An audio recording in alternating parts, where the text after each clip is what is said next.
occasion. First, I would like to thank my wife for being my bride for 33 years and the love of my life. I would also like to thank her for giving me the most beautiful children a man could ever dream of. A family that has stood by me and each other through our joys, through our sorrows, through our ups and downs. I love you all so much. We would also like to thank Tim's parents, Joanne and Ray, and their entire family for welcoming us into their lives, and most of all, for loving Sammy the way they do. We also want to thank our Missouri Valley family. The Hebs, the Masons, the Reese, and everyone in that wonderful community that truly have become family to us, and most of all to Sami and Tim. We can never thank you enough.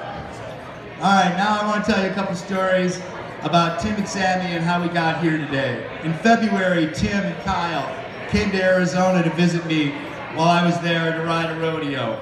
A long day of travel, then moving around, signing autographs, back to the rodeo. We were all back at the house relaxing. Around 11, Kyle excused himself politely to go take a shower. I came back into the kitchen and I noticed Tim immediately was ghostly pale. He looked as if he was going to pass out. Tim, I said, "Are you okay? Did you get hurt tonight? Did you fail to use the pickup man like usual?"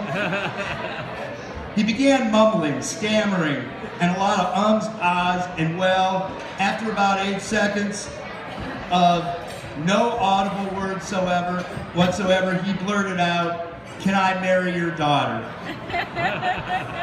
After about 8 seconds of silence, which is, I'm sure, the longest 8 seconds of Tim's career and life, he told me that he loved my daughter, that she is the love of his life and the one for him.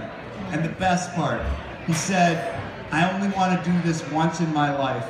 My first response was, "I'm so glad you only want to do this once in your life."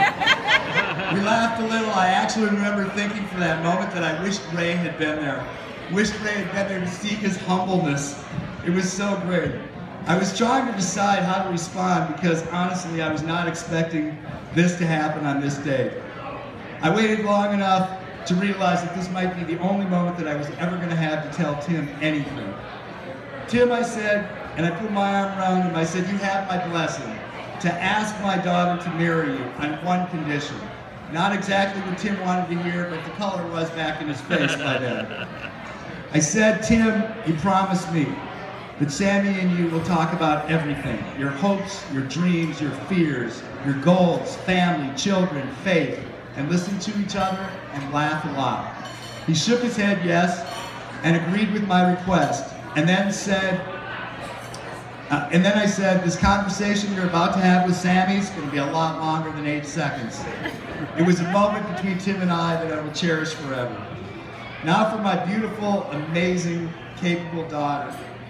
In March, Sami was also in Arizona to visit and run a couple rodeos. As agreed by Tim and myself, no one but Ray, Tim, and I could know this secret without risking the surprise. So I skillfully talked to my daughter, asked her a lot of questions about Tim and her thoughts about the future without ever for 1 minute giving her a moment of clue what was Tim's impending proposal was about to come. I did come to understand that she too was in love and had no reservations. She was happy, and Tim makes her happy. That's pretty much all a dad needs to know. So in April, Tim romantically proposed, and Sami called us and gave us every detail to her mom and I, including pictures. 2 days later, Jenny and I arrived in Marshall after dinner. After driving her horse from New Mexico. She was so excited to see us, but 2 days was enough for Jenny and I to realize and recognize that she was emotionally overwhelmed and scared. Not scared to marry Tim, not for 1 moment, but scared and overwhelmed by the reality of planning a wedding in October, no less.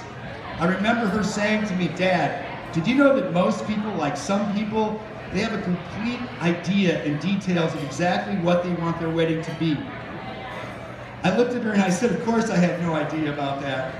She laughed and she said to me, neither did I. I had no idea. She said she never spent one moment of her life thinking about it. And what am I going to do? Jenny and I assured her that everything would be fine. Now, I have to tell you the part that Jenny and I do not understand to this day. She woke up the next day as a determined, organized wedding planner. We all know today.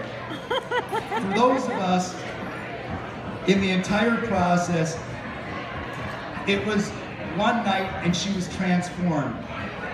I can only whisper the word bridezilla, but suddenly ideas flowed, calls were made, internet research was done, advice from others, all happening at the same time. And then there was a vision of a whole wedding in Sammy's mind. She was excited, determined, and first of many orders came down the line. We all had tasks, assignments, and if we failed to complete any of these tasks that day, we were scared. When Jenny and I got back to Minneapolis, I have a microphone up here. When we got back to Minneapolis that week, every day began with a 7:30 a.m. call to Jenny. The day's tasks were assigned, and the day's tasks were equally assigned to all those in Marshall. If she wanted a date for something, we just jumped. If she wanted a list of names or addresses or relatives' names, she was relentless from time and her expectations. If she wanted your opinion and you gave her your opinion and it was the wrong opinion, you changed your opinion. If you failed to meet a deadline, you may as well just run. It's been an amazing journey, filled with happiness and excitement. What Jenny and I really came to realize and understand was it was Tim and Sammy's wish and dream to bring us all together tonight as one family, to share this most wonderful time in their lives with all of you. So Tim, the moral of the story is when your wife tells you to jump, just say, how high?